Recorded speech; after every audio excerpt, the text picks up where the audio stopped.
Face aux migrants, eh bien une proposition fait mouche. Elle est signée David Cameron, le Premier ministre britannique. Durcit-on face à l'immigration musulmane? Il exige, vous le voyez, des conjointes d'immigrés de parler anglais sous peine d'expulsion. Objectif, éviter la ségrégation sexuelle. On écoute le Premier ministre britannique. Nous voulons construire une société plus intégrée, avec plus de cohésion, une seule nation où chacun peut développer et utiliser au mieux ses capacités. On ne peut pas avoir un pays d'opportunité si certains de ses citoyens ne parlent pas la langue locale. Dans de nombreux cas, ce n'est pas de leur faute, c'est parce qu'ils ont été mis dans une situation qui ne les encourage pas à s'intégrer. Voilà, et cette proposition a suscité, vous vous en doutez, des réactions en cascade à Londres. On retrouve la correspondance d'Ashley Chevalier.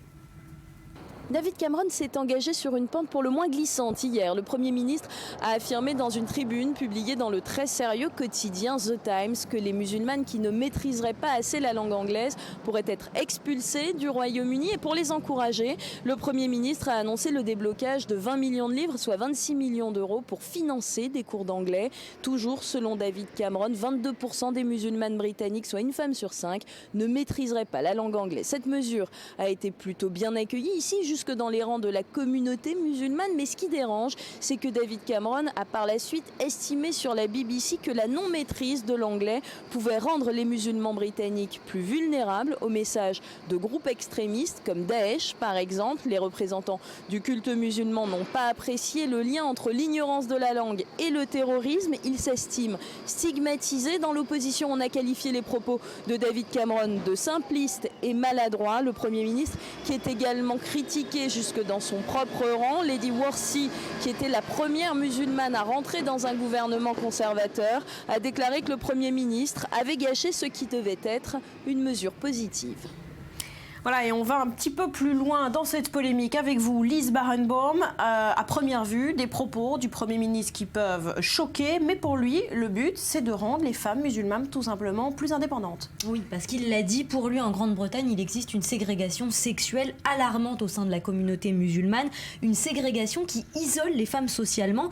Il a même dit que parfois, les maris empêchent leurs épouses d'apprendre l'anglais pour les empêcher de s'intégrer. Et Cameron l'a martelé, plus de tolérance passive pour ce genre de situation. Ne pas parler l'anglais, c'est aussi ne pas comprendre l'identité britannique et in fine, parfois être plus réceptif aux messages extrémistes. Voilà, et puis parler l'anglais pour ces femmes, c'est aussi, dit-il, une façon de s'insérer dans le marché du travail. Tout à fait. Et pour remédier à ça, il vient de lancer un fonds doté de 26 millions d'euros pour aider les femmes musulmanes à améliorer leur connaissance de l'anglais. Selon le Premier ministre, 190 000 femmes musulmanes qui vivent parfois en Grande-Bretagne depuis des décennies ne parlent presque pas l'anglais. Pour lui, évidemment, cette non-maîtrise les empêche de rentrer sur le marché du travail. Il a même souligné que 60% des femmes d'origine pakistanaise ou bangladaise sont économiquement totalement inactives. Et puis face à cette crise migratoire et la volonté d'intégrer ces migrants, il y a d'autres initiatives dans d'autres pays qu'on souligne également. Oui, depuis les incidents de Cologne le soir du Nouvel An, beaucoup de pays se mobilisent, notamment la Norvège qui a décidé de mettre en place des cours de respect pour les réfugiés. Alors au programme de la culture norvégienne, la langue norvégienne et puis aussi des cours non magistraux où l'objectif est de créer le débat. Par exemple, on parle de certaines limites dans la société, par exemple, où commencent les violences sexuelles. Et on sait que la Belgique et le Danemark vont aussi mettre en place ces dispositifs. Voilà, et de manière générale, MSF tire la sonnette d'alarme. Gestion catastrophique de cette crise migratoire, c'est dans son rapport 2015. Oui, tout à fait. L'organisation vient de publier son rapport sur l'année dernière. Selon MSF, l'Union européenne a même aggravé les traumatismes des migrants en provoquant chez eux parfois un stress très important et en aggravant leur maladie. Allez, on va finir là-dessus. Une image qui change un petit peu le ton des migrants mis sur un piédestal, littéralement sur les podiums. Oui, en Italie, à Florence, un salon de mode masculine a accueilli un défilé pas comme les autres, puisque ce sont des demandeurs d'asile originaires du Mali et de Gambie qui défilaient. Pour le styliste qui est à l'origine de cette initiative, les migrants sont une ressource dont il faut redorer l'image aux yeux du public. Voilà, merci Lise.